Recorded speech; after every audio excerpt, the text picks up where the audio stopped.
And of course, there's like this homage right there from the very beginning to, they're trying to get that same kind of vibe in there. So when you kind of look at that between the two, I mean, it's almost uncanny. Hey, y'all, it's Dr. Know-It-All. I am with Dr. Scott Walter again, and today we are going to take the challenge. Is it CGI or is it real? UBTech has released a video of an army, kind of iRobot level kind of things, an army of robots coming out, and there is a huge debate going on right now about whether it's real or CGI or a combination of both, including Brett Adcock even chimed in with something, so we're going to show all of that. So welcome back, Scott. It's good to see you. Yeah, good to see you, John. So we're going to be, everyone wants to know, so they're going to have to wait with bated breath. And that may be the thumbnail. That may be on the thumbnail. it probably will. And that's, I think the conclusion, and this is where word order is very important.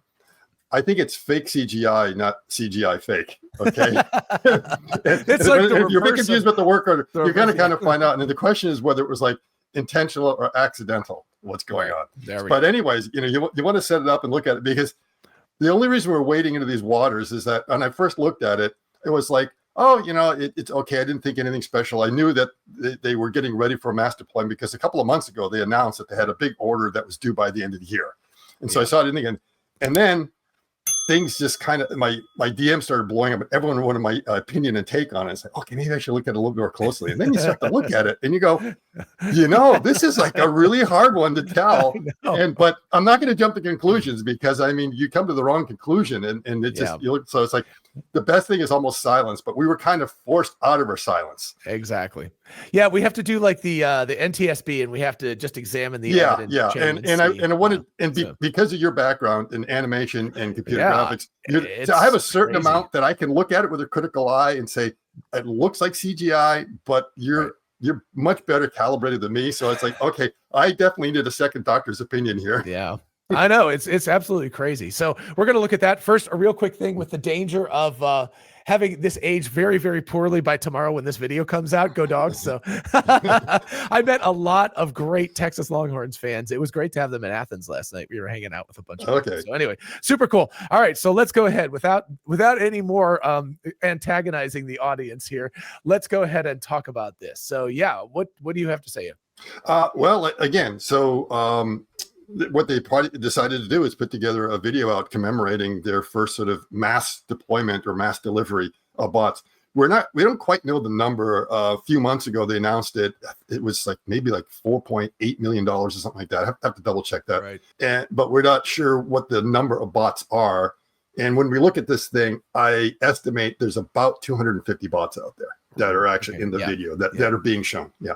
So yeah, go ahead and let's show the original video that they put out. So here we go. So we're going to play the video. It's a minute long, and you'll see it's a little bit shockingly impressive that all the synchronized, like moving their heads in time and everything. It looks very much like a Tesla. The thing is more frightening is that if it's real, there's some real impressive stuff.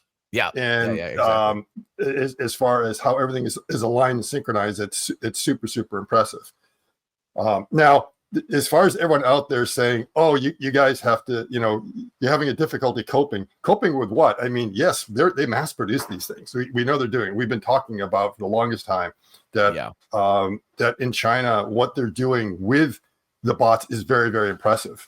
And that this should be a clarion call to a lot of people in the West is like, start taking this a bit seriously, because they are producing bots that are not only scalable, but in some sense deployable. And I'll get into that a little bit later of what my take was like 2 months ago about the state of this particular robot.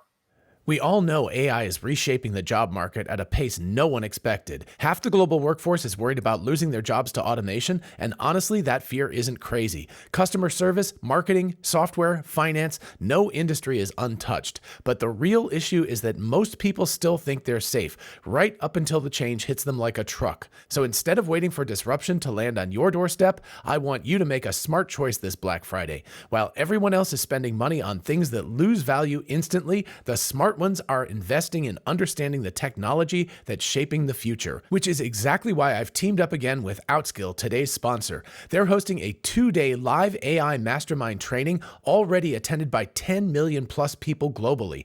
It's happening this Saturday and Sunday, the 22nd and 23rd from 10 a.m. to 7 p.m. Eastern, and it's usually a paid training valued at $395. But right now, as part of their big Black Friday sale, they're giving the first 1,000 people a completely free seat. Yes, 100% free if you grab it using the link at the top of the description or in the pinned comment. And this isn't surface level theory either. You'll be trained by mentors from companies like Microsoft, OpenAI, NVIDIA, and Google, people who are literally shaping the AI landscape right now. In just 16 hours, you'll learn more than 10 AI-powered tools, master AI in Excel, Sheets, and presentations, start building your own AI agents and automated workflows, and join a community of AI builders inside their seamless learning dashboard. And if you attend both days, you unlock bonuses worth over $5,100. The prompt Bible, the monetization roadmap, your personalized AI toolkit, all included. Trust me, nothing is more exciting than planning for your future. Click the link in the description or scan the QR code to grab your free spot now before the seats disappear, and join their WhatsApp community so you don't miss any updates. A big thanks once again to Outskill, and now let's get back to it. There's just a lot. The first thing, of course, is just the sheer number of these things. And yes, of course, the question is it real or not? Is it real or is it CGI? Or again, is it some combination of both? Do you want to turn to Brett's post first, or do you want what we can do is if you want, we can go ahead and just kind of take a quick peek at what I have up.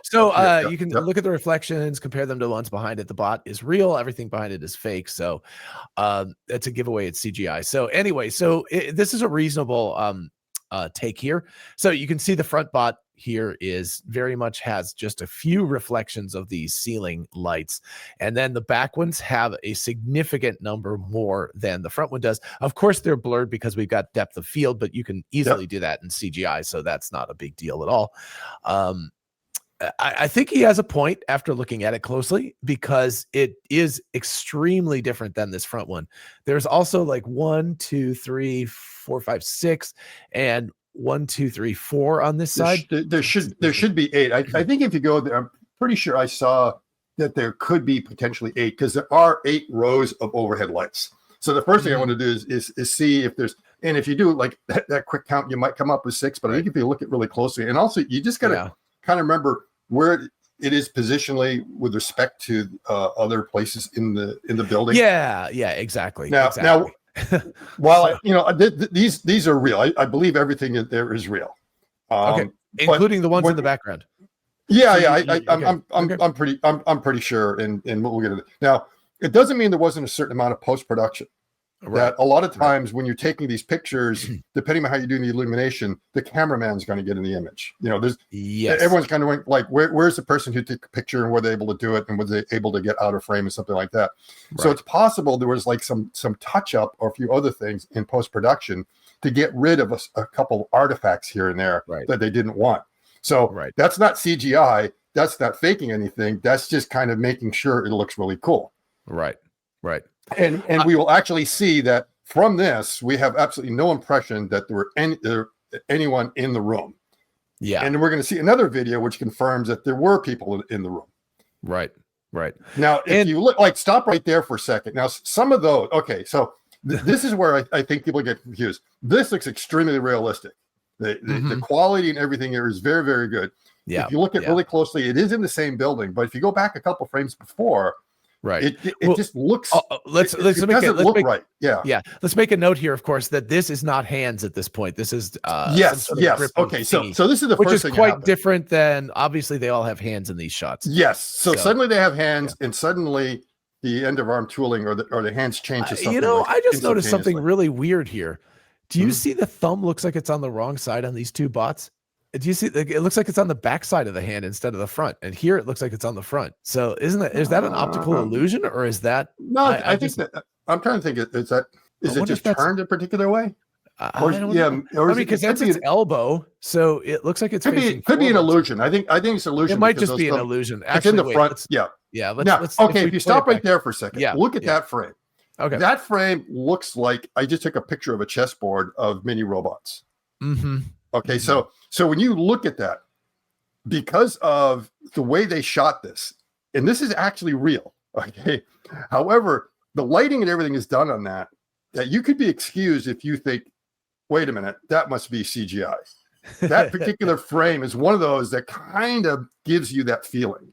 It's weird, man. I said that, I posted on X last night, and I said it's a very strange world that we've gotten to, that both CGI and actual robots have gotten so good that it's actually starting to become quite challenging to know. Yeah, it is. And it is. And see, what happens is that you've got a couple of those transitions where suddenly the hands change and everyone goes, gotcha.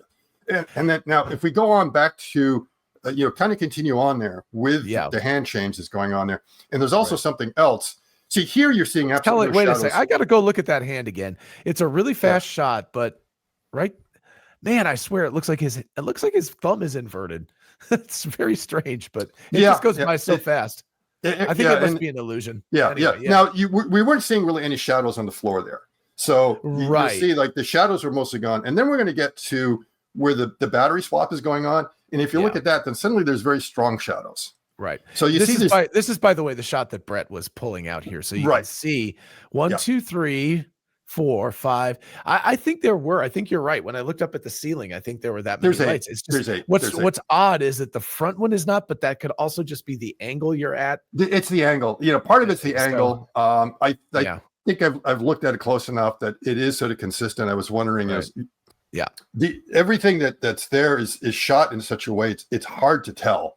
And okay, so we now when we end up looking at some of these other things here, and I think it continues on here just a little bit. A couple of frames after this, we come back. Stop right there. Yeah. Stop it. So you see the shadows. Suddenly we went from having no shadows to having very harsh shadows that are at a very low level. Now, that's usually a classic tell on a lot of animations where people are playing with a light source to get everything to look right. And a lot of times you get almost like a sunset. Now, there is a window. There are like two tall vertical windows to the right side that usually they look dark. So either they get darked out or they shot it at night. But it's possible like some illumination, but the illumination is not consistent with sunlight. Right.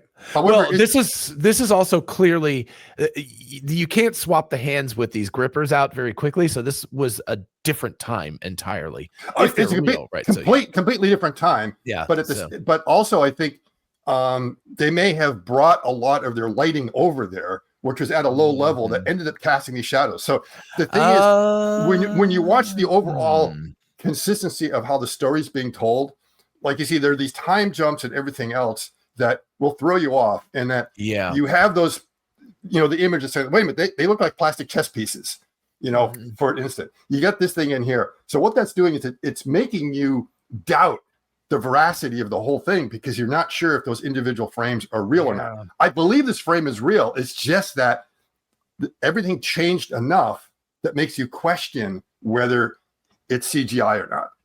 Well, I'll tell you, there's some weird stuff going on. This is definitely not sunlight because the shadows. Oh yeah, I know. I can show you exactly where it is. I know where it's coming from. But let's look at this. Yeah. This is weird. So you've got these shadows in the front are coming at let's call it a 45-degree angle downward. These ones are going back, but then the ones in the very back are coming back at that 45-degree angle again. Yeah. Or at least and it's not coming from the overhead light. So it's not coming from the fluorescent lights. No, it's definitely a hard side light. Yeah. Yeah. And they brought hard side lights, and I have proof. Okay. So where is that coming up or? Not in this post. So this is what was posted out. Okay. So remember, this is what everyone is seeing at first. Yes. You're only seeing this. It's been heavily edited to only show you the angles and the shots they want you to see. Right. And there's nothing in here that can kind of confirm that it may have been done in reality. The other thing is like you look at the ceiling up there, right? And the quality of the ceiling, it's so grainy. It almost looks like a texture map. It just, you're looking at it and you think, it doesn't have the sharpness because you had that one image where it was pulling the battery pack out. You were looking up the ceiling and the definition is very good. Here, it's like either something they did with the focal settings and stuff like that. It's just all kind of blurred out in a way that it's not the crispness that you're expecting to see that would make you suspect that, I bet that, that's your texture map ceiling. That's not even a real ceiling. Yeah, interesting. There's a lot of stuff going on here because number one, it's a pretty deep depth of field because this guy is still relatively in focus, so it takes them a while. So the ceiling is still pretty in focus in the top part, which I think tracks. But again, the shadows are really curious because here's no shadows. Yeah, no, there's shadows. I mean, you can see it, but they're subtle shadows. They're very different. But there's also kind of unitary shadows. Right. So there's like one shadow coming off of here, but there are umpteen, there's 100 lights up there. And so there shouldn't be such distinct shadows. It should be multiple shadows. So that indicates to me that that's CGI because they just put some lights in to cast shadows and they should have. I think there's enough there that it depends upon how they're picking up. There are some like very subtle shadows that you almost think aren't there. And they seem to be consistent with the lighting that you might have straight up because they will be going in like 2 or 3 different directions. And then as you go back, that light source is no longer a value; it just becomes more ambient. And so there's a lot of washing out of the shadows and so those shadows there are very soft. It's what you'd expect like from radiosity. Yeah. Whereas the other ones were like so sharp edged. It's like, oh, wait a minute. It's like there's only a single light source here or a couple light sources that are very sharp that are doing that. Yeah. Huh. There's just this the other option, here's another option, is that these are CG placed into a real environment and that they just had an empty warehouse and they actually track these bots. Yeah, I mean that's the thing is you can have an empty warehouse and you can go in and you can scan it. Like I say, you can do a point cloud, right? And then you have that point cloud and put in there. That's one possibility, but I don't think that is because I really believe they produce these bots, and we'll get an idea what's going on. And now they let's say they did do a few theatrical stunts here to give you false impressions about certain things, or let your mind fill in some of the gaps in a few places that are well done.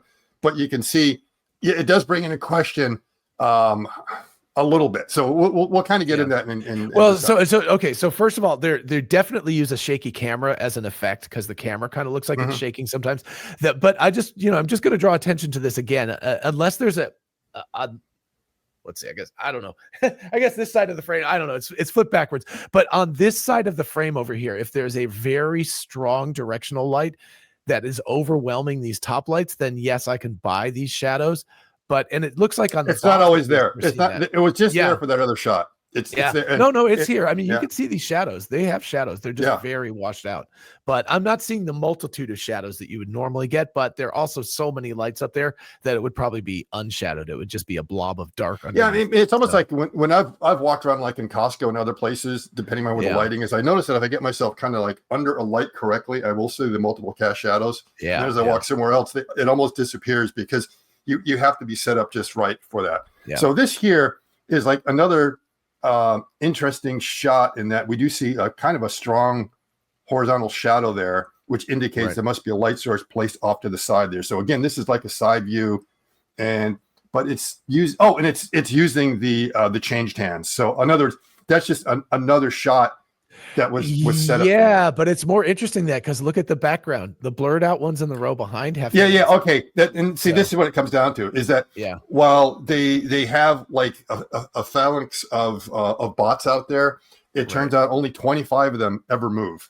So when I counted everything up, and it was really hard to count it, so I couldn't get an accurate count because in the front the rows are consistent, but then you go back, a couple of them drop, or the numbers in a few of the rows drop. Right. And if I went with the actual pattern that was there, the number would have been 256, but I think there's a couple of missing. So I think the actual number is 250. So that's what I'm saying. It's about 250. Of that, only 10% of them actually walk. Yeah. The rest of them are standing at attention the whole time. Hey, you know what this reminds me of? Do you know the story in Star Wars, the original Star Wars from 1977? They only had, I think it was 10 stormtrooper outfits, the white outfits. And so they just kept putting them in different places. So you never see more than 10. And there's a couple of shots where there's a matte painting, basically. A lot of them, but they don't move. Only a few move. So we got the same. So there's a couple of different ways that they could have done it that we'll get into, but we'll see as we go along that based on the camera position and the way the movement is going on, you get the impression that the entire army is marching, and it turns out only a very small portion, 25, are actually moving. But this actually, even though the floor looks very CG to me, the weird thing about it is I almost feel like the fact that we've got gripper, maybe the front they only did the hand grip on those 25. Yeah, so the battery swap out is only the 25 in the front center. All the others in the back, they never change. They never move. They never do anything. But wouldn't this be some evidence that we actually have real ones in the front and CGI ones in the back because they just had the hand I don't think so. Not I don't necessarily. Think it's a lot easier to do this than CGI. Yeah. And there's a couple of ways. First of all, trying to coordinate 250 bots. Oh gosh, is going to be like herding cats. Yeah. and trying to get them all to work and stuff like that. And they probably decided the best thing, because they're going to be standing at attention for a long time. Right. And so you're going to have constant battery swaps because who knows, and they could be kind of stressed doing that. They could literally overheat by standing around too long. Hey, if you haven't caught that video, definitely check it out. I'll leave it at the end of this video. So what they may have is locks that they can put on the bots. Oh, and they just roll them in and kind of lock them, and they stay in a statuesque position. So basically, these are basically terracotta bota. Okay. Oh, hey, way to refer to the old Chinese army. The terracotta army. So most of them could be actual ones that they, in a sense, have disabled to roll into place. Mm-hmm. The other possibility is that they're the equivalent of Opticons. So we know if you go to the Tesla store, you'll see Optimus in there, but it's not the real Optimus. But from all intents and purposes, it looks like the real Optimus. It just won't move. So that's the other possibility. I don't think it's at all CGI, but I'm leaning towards they actually produced all those bots, but they only turned on like 25. Actually, couple of the others they turn on a little bit for illumination purposes. Yeah, but only 25 ever actually move. This has a few more than 25 in it. This first head turn, but not too many. I don't know how many this is. 1, 2, 3. It's like 13. I in the first row I counted 13 and a little bit of that. So that might be a bit more. But it's about 25. It's about 25. It's about 25 that they have there. Now you'll see there's a couple other situations where you can. There's like blinking lights. So like that very front, you imagine there's a lot more than actually is, and you'll see like down here you're not necessarily. Yeah, on those. Okay, that one there. What they did is they turned a bunch of them because there's really 5 in the front. So the first 5 rows are the important rows. Yeah. But you'll see it goes back the full 14 rows that they had in that center shot. So they have pretty much the width of that is 5 going back 14. And all those are on. So it's like, okay, we can turn these things on when we need to just to power up for this shot. But most of the time they're not on there. So for like a drone shot, it was set up for that. But I think the ones to the flanks on both sides, you never see any illumination. And you may not see the illumination because the angle is such that you can't see it and they're so small. It would be like 1 pixel. But with all the shots there, I do not see any proof. Now, this is a weird one. This is completely... Also, let's look up in this corner here. These guys are clearly on yes, exactly. They're on hangers, and you'll see lots of hangers around there. So that's how they kind of rolled in. You also notice way in the back, we'll see a shot in the back. You'll see what looks like all these porta potties that are back there. There's about 250 of those going back. So I think it's like about 30 across, and then they must have whatever 8 going back or something like that to be able to get the number. Where is this? The porta potty. Well, we'll see that. We'll see.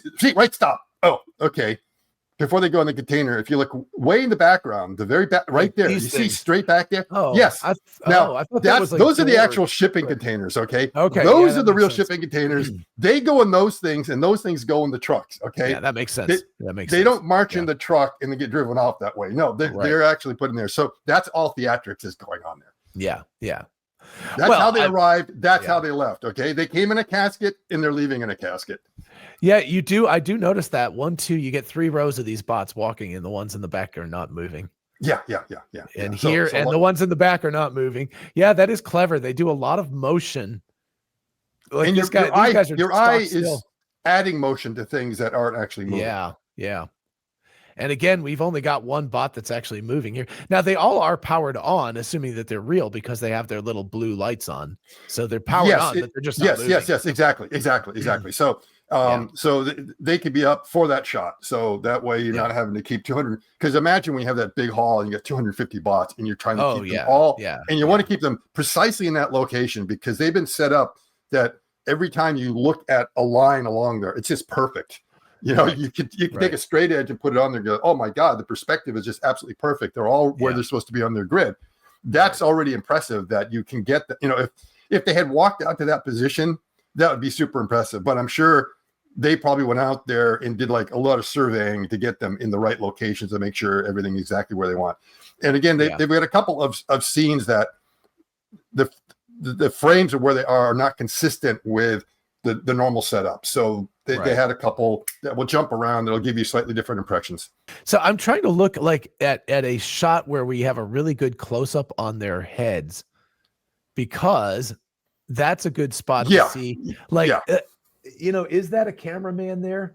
There's like a weird distorted. Okay, so what we'll do is John, let's move on. We'll take over and so we just went through this. Okay. Yep. And from that image. So based on this image, or let's say what we just looked at, people are trying to come to conclusions on whether it's real or not. Right. And of course, there's like this homage right there from the very beginning to it's very they're trying to get that same kind of vibe in there. So when you kind of look at that between the two, I mean, it's almost uncanny and almost like intentional. So it's like that was what they were trying to get is capture that. And props to them being the first ones to be able to do it, because everyone else is going to be trying to do the same thing. And there's going to be, you just, but it's very good from that. So you have to do it in that style. And remember, this is CGI. Okay. There's no doubt about it. That whole thing is CGI. From what year was that? That was 2005 somewhere. Yeah. So, I mean, it's quite a while ago, and 20 years old. Yeah. 20 years old. Yeah. And so now, so we can kind of see that image, and this is the mass production delivery, which the video we just kind of looked at. And then based on that, as we can see, Brett was wondering about these reflections and that there was some kind of inconsistency. It just didn't seem right. As we could see, it's a very tricky business, and you just can't jump to conclusion on one frame. You have to go through and look at another's, and that, it's possible they're like post-production.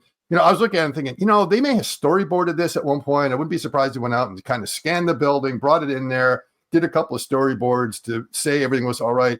And then maybe one or two of those frames slipped in, and was used in the editing. So, either accidentally or intentionally, or there was something else. Is again, they were trying to stylistically make it look like iRobot.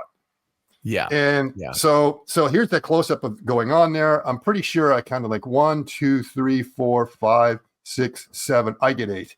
I could see, if you really look in close, you can kind of see what are the other ones in there. So the number is consistent. It's very hard to see if there's a cameraman there, but it could be so blurry you can't tell. Right.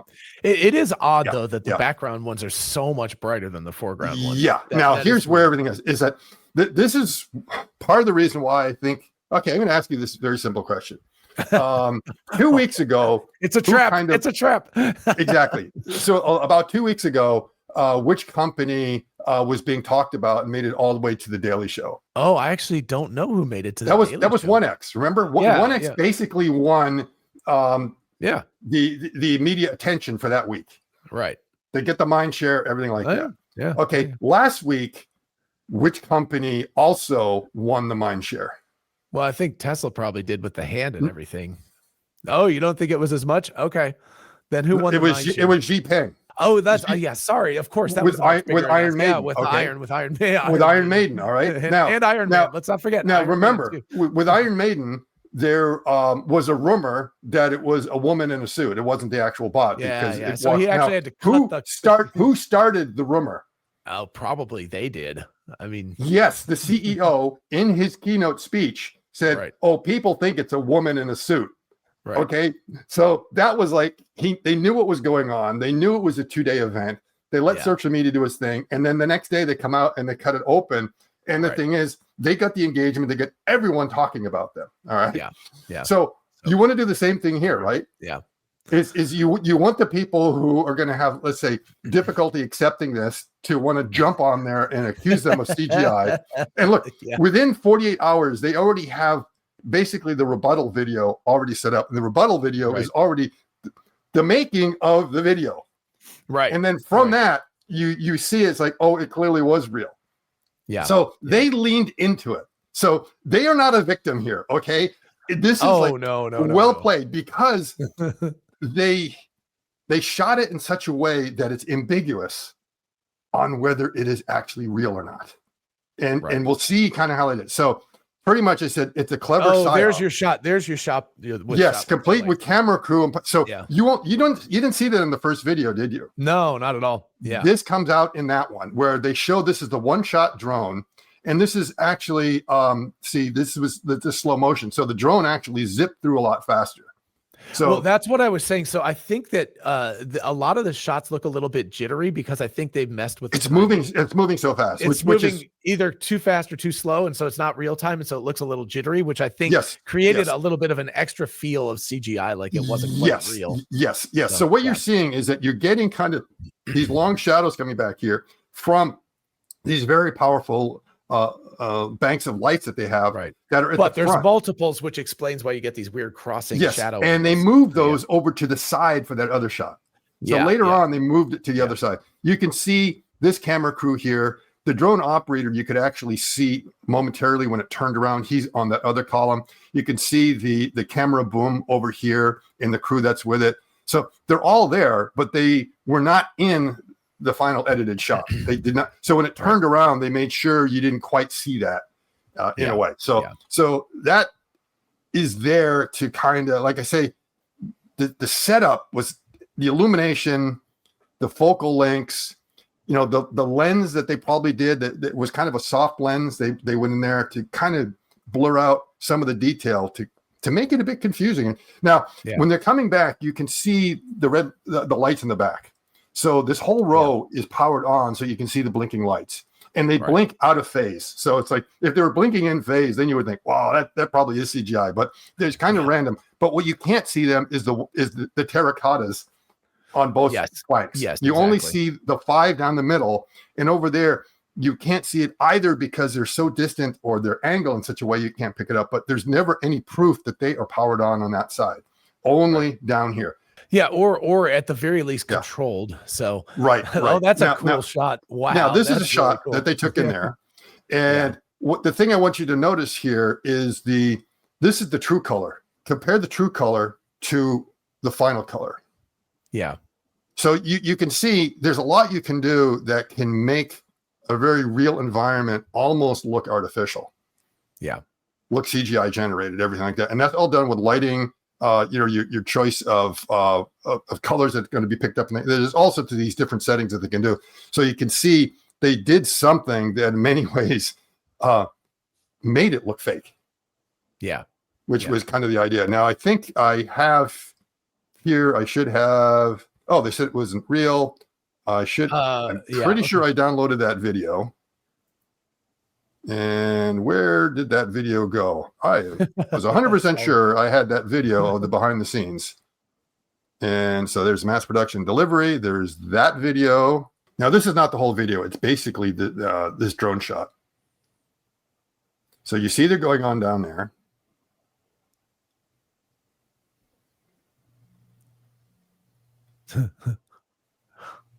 You get kind of soft shadows on the floor. Clearly sped up quite a bit. So it's a slow motion. And of course, they say drone shot here, whereas it was not in the original video. Mm-hmm. And then you can see all I guess you can say, the shipping containers in the back. Right. Now they turn around. You can see all the blinking and everything. At that point, see, now they're down low enough that you can't really see the camera crew. You were able to pick up the camera operator for like a frame or two on one side. And it's not until you get to about here, you start noticing, wait a minute, who are those people there? When it comes up, you then can start to see everything. Oh, wait. You see the ones over on the side. Hold on. Let's go back here. There's right there. Boom. Yeah, you can see people with a and you can see the lighting that they're using. So they're moving those lights around when they need. Now you can see what looks like the windows, but I think the windows are shut So light could be coming in there, but I think they close them off, or actually I think it's the black stripe.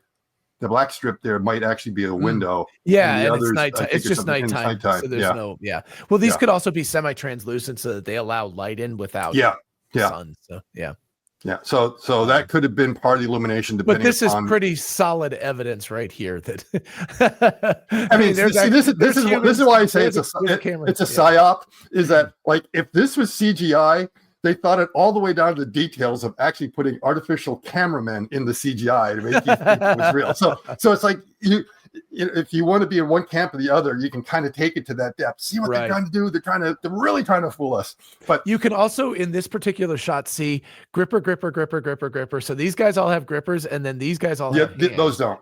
So the hands around the back, and so the shots that they want with the grippers, where they take off the battery pack, they can just shoot those. So all of these probably were active and functional. They just didn't have them all. Then they had to send like 25 people out to go ahead and change them, because it's 25 robots times 2, so that's like 50 hand exchanges you have to make. No, but I'm saying like I think all of them probably were functional, but what they did was they only made a certain subset work at any given time because they couldn't herd cats. That's 250 would have been too many. Exactly. So they wouldn't have had to use a hand change. They could have just had these guys filmed then, and then they filmed these guys over here for a part with the hands or something. Mm-hmm. So they would just only maybe. I wonder if they were teleoperated in the middle, because I think they were teleoperated. I think they had some very simple autonomous. I don't think there was any teleoperation. It only would have been that they had a couple of pre-scripted things ready to go, like walk forward. So the bot's able to walk forward, and they were able to trigger that, and then do a few other little things like that that said, just go ahead and do this action right now. Now, I think they actually swapped those hands out, because when they did the fly through, it looked to me like all of them had the hands. But I mean, potentially you're right. They could have off in some corner had them, and then they would have had to move them around. So it's either you reposition them or you go ahead and do the swap out. Now, these swap outs, I believe, are supposed to be pretty quick, because the question would be, I think these guys are grippers over here. It's a little hard to tell, but I think the ones on the right. So I think there was like just a little a rectangle of guys with grippers, right? I think those are grippers and not hands. Let's see if I can keep moving. Definitely. Yeah. So I think they just had a certain subset that were grippers over. It's really small. That's another possible way. And then they just repositioned them to where they wanted to be, or based on the shots. Exactly. Yes. Yeah. So it's possible that maybe all the way over on that side is where it was. So again, I think those are all grippers. We're losing our frame of reference in there, because everything looks the same. Yeah. And so we're never sure whether we're in the middle or if we're off on the side. Yes. And if I back this up just a teeny, okay, gripper up to here, and then hand. So yeah, that tracks, because even when we saw other shots, we'd see them with the grippers, and the guys in the background had hands. So I think we had just a little rectangle worth of grippers there. So very interesting. Wow. I mean, it's even if they're not all functioning at the same time, it's really crazy to look at this many robots and think, wow, that's an actual warehouse full of so properly positioned. And I'm trying to think if it's in these views or the others. They do show them marching along, where I was watching the feet coming down the ground, because I wanted to see, all right, usually that's the telltale if the foot strike doesn't look right, or if it goes through the floor. And now the thing that's frightening is that when they are marching, they are all literally locked up. It's like every one of them, when their foot is up in the air, they're all at the same angle. Perfectly, they all touch down the same. And you might think, well, that's pretty easy. They're just identical robots. They start the routine at the same time, like a Tesla light show, and it should work. And it's like they're walking, and each one of them is trying to not lose its balance unless the conditions have to be. It's just amazing that they are so coordinated. But when I watched the foot strike, it looked extremely realistic. The flexion that was going on there, and what happened is a foot would come down, and it would kind of do a double bounce on the tip of the show. So it like kind of hit, and then you would see it come up and then go again. And all that was like, if they did that in CGI, they've got a really good physics simulator, because I could not really see anything that would be wrong with that. So if you look at some of the minutia and some of the detail in there, it is pretty well done. And by the way, this is a counter argument to Brett here, because here the front bot is much more consistent lighting wise with the back ones. In terms of the intensity, and I think it was just a weird angle. Yeah, you just catch that frame there, and what ends up happening is, of course, you've got the blur that's going on the back, the focal blur, and you don't realize that it's kind of weird that because of the blurring going in the back, that those things become bigger and brighter. You would almost think it's the other way around, but because it's so sharp up front, the bokeh is expanding the pixels and making. And you got to remember it's a weird effect. It's like a 1/Z effect, right? As opposed to like so. The way it's dropping goes on a weird curve. It's not really a linear curve that you're watching there. Yeah. So you're right. Here it's a 5x5 cube or square. Yes. So that's the 5x5. That's the ones that are actually moving. You can watch. And I'm going to double check and go around to see whether your thesis might be right, that it's just like a different group of bots that already had the hands, and just through some clever camera angles gave the impression, because I always thought it wasn't ones in the middle. Given the fact that they have their circle, like they have their lit up, all of them have that. So I think they're all functional. I just don't think they're probably all functional. Yeah. Yeah. But I'm thinking what they did was they were limited to only 25 controllable bots at any given time, because they don't have, think about it. Like you've got to have the Wi-Fi capabilities or whatever radio control that don't crosstalk between channels. There literally might be only 25 channels worth of being able to give commands to these things without crosstalk. and if you have that, then the bots are going to start falling over, and bad things are going to happen. Well, I'm thinking the other thing is that how long can the bot stand at attention? Exactly. And these photo shoots take a lot longer than people imagine. Oh gosh, and the last thing you want is like hours right in the middle of it. One of the bots just only powers down. So it's possible they did a lot of things to put them in. Like I say, they might be able to lock the knees and a few other things that it's just standing still, and they don't have to worry about anything. And then for the few shots that they need, they go through, they power them up, and you get the lights if you need them. Yeah. But I mean, you could pretty well see that I think every one of them, it's hard to see in the background, but I think they all have lights, but only these guys are moving. Notice it's very hard to tell if they have the lights. In this shot, because you're seeing reflections from up above, right? So that could be what you think is the light on the face mask. And the thing is, they don't always illuminate like that. Sometimes they have the logo, and sometimes there's nothing. Yeah, exactly. So, but I do notice. So it looks like you've got a person with a steady cam, not a high quality steady cam, walking backwards in this next shot, and that's why it's shaky. So see how you can see the bounce of the camera operator's step as they're walking backwards. Well, you got to remember, these things are marching along, and probably the whole hallway is like bouncing up and down. Yeah, well, I'm just saying, like, the person's having to back up with the camera. Yeah. And so you can literally see their step. You can like actually feel their steps. Watch. Dunk, dunk, dunk. Yeah. Dunk, and right? again, So look at the precision. Stepping. Yeah. Look at the precision of those steps. Very cool. Now the thing that's danger is, like, remember, the Roman army was told to never march like this when you cross a bridge. Right. Yes, because you start a resonance frequency. Resonance. Yeah. You gotta march all you want on regular land, but when you get to a bridge, you gotta you actually don't want your bots to be this synchronized. It's a little bit of Dune, right? The thing is, these bots walk lightly either. So their impact strides are a little bit harder, and hopefully they didn't hit the resonance frequency of the hall. Right. So, I hope not. So you can see very, very light shadowing moving back away from the bots here, which tracks with when we saw the reverse shot that there were big lights in front of them. So you've got a lot of soft illumination, which is killing the really hard shadows, but you're seeing just little bits of evidence of those huge, probably 10Ks that are sitting in front of the hall, which, by the way, would be, well, they're LEDs, so they wouldn't be as hot, but still hot. Those suckers are hot. Where is that? Is it? Yeah, here. So you can see, this is what I'm talking about. These lights right here. Those are some bright lights, and those are casting these shadows across, which also makes sense why we're getting multiple angles. Yes. So, yes. Now, as far as takes about this, and how legitimate is this mass delivery and everything else, I think a few months before, they already had sort of announcement on that. And here's Cyber Robo, you can see that they recently announced a $4.2 million order from Miracle Automation. Yeah, and it was supposed to be delivered by end of year.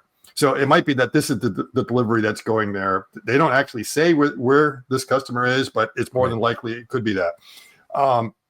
Now, in that video, a few months before, they had shown the self-changing, that they were the first to do self-changing. But then they showed this thing doing a bit more activities. And I had been looking at the UBTech, the UBTech bot, the Walker S1. And I wasn't really that impressive with it. But then again, everyone's first generation bot is not very impressive. It's a learning curve. Yeah. And then this came out. And then, after this, I kind of gave it a second. And I kept on looking. And the more I looked at it, the more it kind of grew on me. And so a lot of people look at this post and they think of being highly critical. And it's like, it's exact opposite. It's like, this bot is so totally mid, absolutely nothing about it screams best in class. Oh, you're being really critical, yet strangely adequate from head to toe. Yeah. I should not be impressed, yet I am.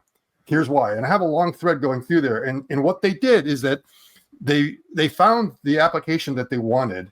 Right. And for the most part, they designed their hands for warehouses, not for houses. Yeah. So they don't care. It's only an 11th offhand. They don't care about full dexterity. Right. They care about being able to pull parts out of bins, being able to lift up boxes. Right. The wrist is it's one of those double elbow wrists that I joke about all the time. Exactly. It's very robust. It's a very standard industrial robotics kind of solution, which means it's kind of proven. Low cost to build. It's a bit bulky, but again, so long as you're not trying to, fix the clog of the U-joint underneath your sink, right? It will be able to get into what they wanted to do in the warehouse. Their walking speed, now they actually kept the same kind of hip architecture in their second generation as Optimus, which kind of surprised me that they didn't go to that. They stuck with what they had. And their walking speed is straight leg, and it's 2 miles. It's 2 meters per second, much slower than all the others, that are running and stuff like that. But you know what? It's way more than adequate because you're only supposed to really go 1.2, and 2 meters is like fast enough. That's all you need. Yeah. They also came up with a waist design that's completely different than everyone else's. They put a redundancy in the waist. It's like, wait a minute, you get 2 Y rotations. Why? Because they can squat down and pick up parts. So everything about it, and so I said, it's already deployable and scalable. So I'll give you two things. Yeah. I'll give you an antecedent to this, which is Agility's robot Digit, which is very primitive compared to a lot of the other bots. But it's actually out doing work. And it's been scaled. I'm not sure at these numbers whether it's there, but again, very early deployment. So that's why I at that point I said, wait a minute, this bot is ready for deployment in that narrow use case that they stayed focused on. The old thing that perfect is the enemy of good enough. Yep. They said we're going to stick with good enough, and because they kept it simple, it's also scalable. So this is why I'm not surprised. So anyone that thinks I'm being negative about the Chinese bots, like exact opposite. Read this thing. This is like what I'm trying to say is the misalignment that we've been seeing. So let's do a little bit of a history. And by the way, I'll before we turn to that, I'll also give you another analogy, which is there is a lot of talk now about good enough abstracted AI, like large language models. That most of the population doesn't need ChatGPT 20 or something. It's like 5 works great for 90% of people's use cases. And just so long as and so long as you take out stuff that is maybe pulling it down that is unnecessary. So I believe more in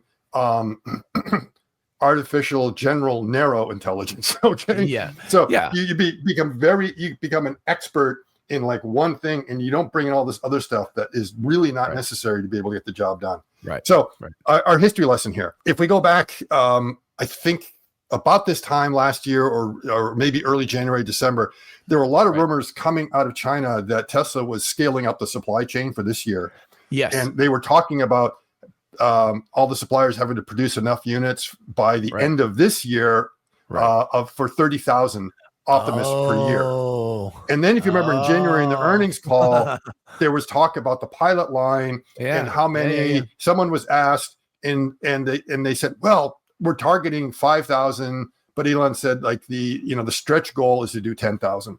Yeah. So in January of this year, that was the expectation of 10,000 bots. And of course, you've got maybe people 5,000 ramping up supplies and actuators and batteries and magnets. Well, yes, and that was probably happening, but then something happened around April. Right. And that's, that this comes out of showing what the pilot line looks like. And it looked like they were really getting ramped up for that. And then we know within a month and a half later, suddenly, boom, production stops. Yep. And the reason comes down to like a variety of things. But one of them is that the hand design turned out to be much more challenging than expected, and they realized they couldn't. So again, this is why UBTech is able to scale right now, because, like I say, they have an adequate 11 DOF hand. Yeah. That has enough grip strength and dexterity to pick up the parts they want to have. It cannot thread a needle. Who the hell cares? Okay. Yeah, exactly. What they have is that's more likely going to be robust. It's going to be functioning, that they can start scaling right now. So in this has been a Tesla's Achilles heel, is this idea of perfection over good enough. Right. And that this is why we're not saying. Now, I want you to think about this. We saw a hall with about 250 bots in there. Yeah. We were expecting Tesla to produce 20 times that amount. Right. By this time this year. That's crazy. And they're nowhere near. So, the ones that managed to scale are the ones that first came up with something that was deployable. Right. And second, came up with something that was also scalable at the same time. I'll add to this, because what I was saying earlier was when Tesla was like, hey, in January, so call it 10 or 11 months ago, they were saying, we're going to need all of this stuff. Well, a lot of manufacturers, including probably a lot in China, started to ramp up the tooling, the capability to do this. When Tesla said, oh, never mind, we don't need that this year, UBTech and other companies probably said, we'll take that, thank you very much. So that may explain why the bots look very sare in the not externally, but structurally they look very similar. But there could be some Tesla had components that are very similar that are made by potentially the same suppliers. Yes, that's possible. So I guess when people criticize you being pro-China and negative China, it means you must be doing just right, being really neutral. Exactly. Because what I'm doing is I'm trying to be as objective as possible here in what's going on, and say that they've got a bot that's good enough. It's not world class, but it doesn't matter. It gets the job done. And again, it comes down to that narrow, stay in your lane, not try to do too much. So that raises an interesting question for example, just even removing Tesla from this equation, we've got Figure versus OneX, and I would say that OneX's bot is a kind of adequate, right? It's a very interesting take, but I don't foresee it being like the perfect bot. There's generations it's going to have to go through, but they're like, hey, you know what? We're going to release it. We're going to put it in the world, and we're going to see how it does. Figure, on the other hand, is clearly very, very focused on getting that perfect bot. And so similar to what Tesla is working on. So I think there's an interesting, the interesting question, and we don't know the answer to this yet, is which is the best strategy? Is it best to get just a good enough bot out there and do work and collect data, or is it better to wait until you get to a generation where it's really, really good? That's a question for history to answer. I mean, in many ways, you got to start getting them out in the world to collect data as soon as possible. I really think you've got to start saying, right now we're in it's got to be good enough phase. The perfection phase comes later.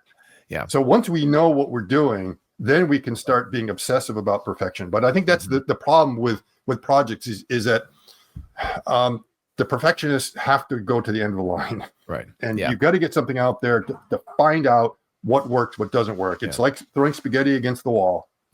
Is it against the wall, let's consider. I think it works better against the fridge. So never throw spaghetti against the wall. It's easier to clean up too. So think about Tesla with their full self-driving. They first of all, it was with NVIDIA and Mobileye. Then they went on their own and they created hardware 2.5. Then they created hardware 3. Then they created hardware 4 and got hardware 5. It was all about data collection. No, but it was also like trying to figure out. They were like, let's put it in the world. Let's throw that spaghetti against the wall and see what. And finally, when we get to AI 4, but in the end, it was data collection. Exactly. But if they had waited in 2015, if they'd said, let's wait until we can release AI 4 in 2023. Well, first of all, they would never know what AI 4 needed to even look like because they would have had no clue. So there's a necessity to get these things out in the world in some quantity so that you can go, oh, that's wrong. This is why this doesn't work, and collect data and refine it. So there's now I got one more slide here, John, which is pretty important. Which kind of I don't know. It's probably going to have to end up being a video on its own. Oh, cool. All right. It's a preview of coming attractions. Okay. So this morning, my notifications are absolutely blowing up. As you know, Elon was in a podcast last night with Ron Barron, and evidently he misspoke. He said something about like 100 actuators, 50 for each hand or something like that. Which is kind of confusing. It's like, well, there are 100 actuators in there, 50 for each. That doesn't make sense. That means there's nothing left over for the rest of the body. Right. And as you can see, remarkably, Elon replied to that post, not mine, someone else's, but I get tagged in it, unfortunately, because the result is every single reply to Elon under that is like coming to my notifications. It's like, I'm like, oh my God, so it's not like Elon replied to me, but the result is that. So said I meant 50 actuators, 25 in each forearm and hand. All right. So if you remember just the other day, we talked about that we weren't sure whether Elon was referring to the current hand when he said that there was 26 in the arm, or whether he was referring to the design that was coming up with Gen 3. We were able to kind of confirm that it was, the 26 he was talking about there was really the whole thing, that it was 19 in the forearm, 17 actuators actually for the digits. Right. So it's like, aha, okay. So now we're getting the new Fortune number. And I don't know if he means exactly 50 or about 50 or something like that, but maybe let's take that he's actually being precise there. I think that's pretty precise. He's not saying about, but also FYI, don't we recall in our last videos that we talked about how these were all passive springs? And five? Look at that. Just 5. Exactly. So now the thing is, I have to clarify. I'm assuming when you talk about 25 in the forearm, he's either meaning 2 or 3 in the wrist. It's like 2 or 3. Come on. Why is it like, well, it's because one of the wrist axes is kind of at the elbow and it's not like technically part of the forearm if you look at the current design. Right. So there's something that spins the whole forearm. And are you counting that in the forearm or not? That's why I'm not sure if they're talking about 2 or 3 for the wrists. Clearly, there's at least 2 there for the wrist. So doing that means that leaves maybe 22 or 23 for the digits from the current 17. So we know there's 17 right now. And that means they've upped it by, well, what's that? 5. Magic. So that number would be 5. And how many digits do we have that do not have the extensors? Right. Well, it's 5. There's 5 digits that are all missing that. So now they have 2 other degrees of freedom that they also are using like a spring recoil on there, but that might be okay for the opposition of these 2. So I'm assuming it's either for additional fine motor control or stabilization. So part of that stabilization, again, what we've talked about is that if you don't have the antagonism that comes with it, then what ends up happening, you try to move that abduction on there and you get flexion out of it. It's like, darn it, I want the finger to go this way. I don't want it to go forward when I try to do it. And the only way you do that is you need then the other one that kind of pulls you back a little bit to be able to do it. But still, I mean, this is the other big takeaway. Is like, oh, okay, so they upped the count. All they did is they decided to replace all the rubber bands with an actuator. Maybe they've figured out how to make it a bit more compact. Maybe the next generation linear actuators, or like I said, it seemed like there's a little bit of space that can kind of put them in there. But that then means there's 50 left over for the rest of the body. And right now, I think there might be like 30 or so for the rest of the body. I mean, so it could even be higher. So I haven't had a chance to do the full count, because usually when we talk about the structural actuators, we're including the wrist axis in there. And as we can see, you're already taking 4 out. So that's like a big count. And that's why I say, can anyone say spine and scapula? Because we did see Xipeng did that. And okay, well, I mean, you had some actuators for being able to get the hugs and shrugs in there. And then maybe a spine, maybe they're also seeing some advantages there. I don't know whether there would be actuators in the feet now that, maybe they're thinking of an actuated toe box or a little bit more. I'm not sure how much more you could add to the hip and whether that's wise or doing something like that. The other possibility is adding more to the head, that maybe they want to make almost like a Stewart platform out of the head, which there are some designs. The idea of a Stewart platform is you have a limited range of motion. It's extremely stiff, very accurate motion position, and it gives you a decent range of orientation, not the full that you'd want to have. And it also gives you a lot of positioning. So with that, you would be able to do that Saturday Night Live kind of thing, and the guys, the disc, and then, forward and backwards, technically up and down with your head, as well as all those. So that would add 6 degrees of freedom. So that's another possibility that they're adding a few more there, and maybe also to the face, because I think there's a lot of extra actuators there that I don't know where they go when you go outside of the hand. So that's going to be interesting. I need time to kind of absorb and break that down. Yeah. And this might have to be where did you get, I mean, because Elon specifically said 25 in each hand, so that's 50. Where did you get the 100 number? Did he explicitly say that's what was said in the video? So a lot of people are saying like 100. A couple of people said that's what he said in the Ron Barron interview. And this is the reply right there. In the interview, he shared that there are 100 actuators, 50 for each hand. And again, that's like, and I think someone else said like 100 plus or something like that with 50 in each hand. So that becomes, right. But as you can see, the number doesn't add up. I'm just saying like 50, 25 in each hand, but that only nets us 50. And then there's about 30 in the rest of the body, right? So yeah. So what I'm saying is he doesn't specifically say 100, does he? I mean, it could easily be 80. Still. I think there was something about well, I mean, that's the other possibility is that I haven't listened to it, so we'd have to do that breakdown. So assuming that, I think somehow he shared something that there's 100 actuators. Okay, what I think he said there's like 100 plus actuators. So maybe it's 102 or something like that. There's 100. I believe that's the statement. Yeah. And then he probably said something about 50 for each hand or 50 for the hands.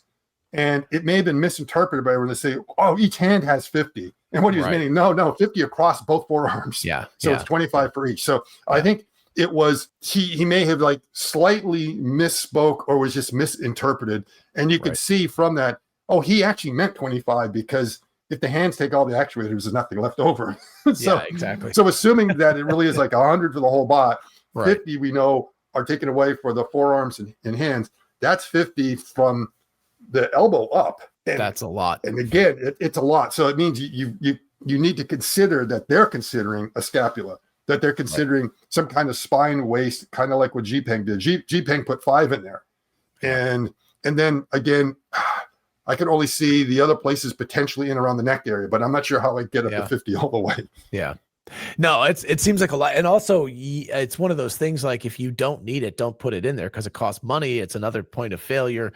Obviously, they're not going to just, you could have 30 actuators in the spine and have an incredibly flexible spine and do circles to lathe, but that would be crazy. I remember a lot of athletes are sidelined because they have core issues. Exactly. Like in that, there's a back injury or something like that. So you need to have a strong core, and that's what a lot of these bots are finding out, that they do have some, like I say, a lot of those that have the kidney waist. It looks all really cool, and those are the parts that are breaking down and that they're having difficulty. They're also having difficulty modeling in RL because it's a parallel actuation strategy, which turns out doesn't play that nicely with RL. No, not at all. No. Yeah. So it's going to be interesting that you need to make sure that you have not just the people designing the hardware and the people who are like thinking about how to program these things. They need to really be in the same room, right? To understand. Now, some people say like, no, get those people out of here because they're going to prevent me from designing the bot that I want, and I'm going to force them to have to deal with it. Or maybe they've come up with some other clever solutions. But in some ways, you do have to co-design both of them together, or you may come up with this great hardware that's just going to be really, really difficult to program. Unless it's the other way around, that they've been able to come in and say, you know what, we figured out how to do this thing. Carte blanche, do whatever you want. Come up with the craziest looking mechanism that you want. We'll see. But again, my fear here is that they may, it might be that perfect is the enemy of good enough here. And that they may find out that, again, we overreached on trying to design this bot. So that, well, let's see. Hopefully we get some clarification coming back. I don't expect a reply from Elon in here. He's got like probably 1,000 replies in there, more of other stuff on there. But we'll see. I think that the fundamental question we're asking here is UBTech's answer the right answer? Just push out something that is adequate, that's mid, that you can get in the real world and collect data, or are we still so far from perfection? I'm not arguing that anybody's thinking they're going to be at perfection with the next generation bot, but that what is the level of good enough to get out in the world? In other words, would the Tesla Generation 2.5 Optimus? It's an MVP. I mean, right now, that's what they did. Is that Unitree is probably best in the world at producing a large number of bots and getting them out to consumers. So they probably produce way more than 250. They're just not as maybe, let's say, a mass delivery like this is. Right. People will arguably say, yeah, they probably have the best walking. I mean, there's absolutely no doubt about it. Where they kind of are failing a little bit at is that the reliability, the motors and actuators overheat a lot. They don't really have a good hand design. It's kind of small and everything else. And so like you scale it next to UBTech, and it's like UBTech is mid. The walking speed of it is not anywhere near as fast as the Unitree. But like I said, 2 meters per second is adequate. That's fine. I'll take that. They already have hands. They already have fleet integration. They already have the right size. They already have like the range of motion on their waist to be able. So they looked at all those things and just said, we're only going to do everything good enough. Their foot, it's just good enough. Yeah. They don't have a flexible toe box. Right. They're like, we don't need it. Yeah. So develop the MVP, get it out there, collect data. It's in a factory. It's going to pick up a piece of metal. It's going to turn around 2 feet, and it's going to put it over here, and it's going to do that all day. It seems to be like warehouses. But I'm just saying it doesn't have to walk that basically fast. It's working in what they kind of call the supermarket of the factory, where you're picking up parts, putting them in bins, and moving them around. Right. And there's nothing that requires any fine dexterity or anything like that. You just want to make sure you're able to keep up with a human. Rapid motion. That's what I'm saying. It doesn't have to walk fast because it's just a few steps. It's a few steps. It's moving like that all day. Exactly. And the hot swappable batteries is great because they have 2 batteries. So they pop one out, they pop a new one in. When the other one wears out, you pop that out, you pop another one. So that's just like bang, bang, bang. It takes them like 3 minutes or something like that to go to a station. And I assume part of that might be that they're able to do a quick swap of the hands. And the other thing is they do have different hands, not just for the batteries, but for if you're just picking up totes, they don't bother to have a 5-digit hand. They have a very simple paddle hand that you just kind of go in and pick it up because that's all you need.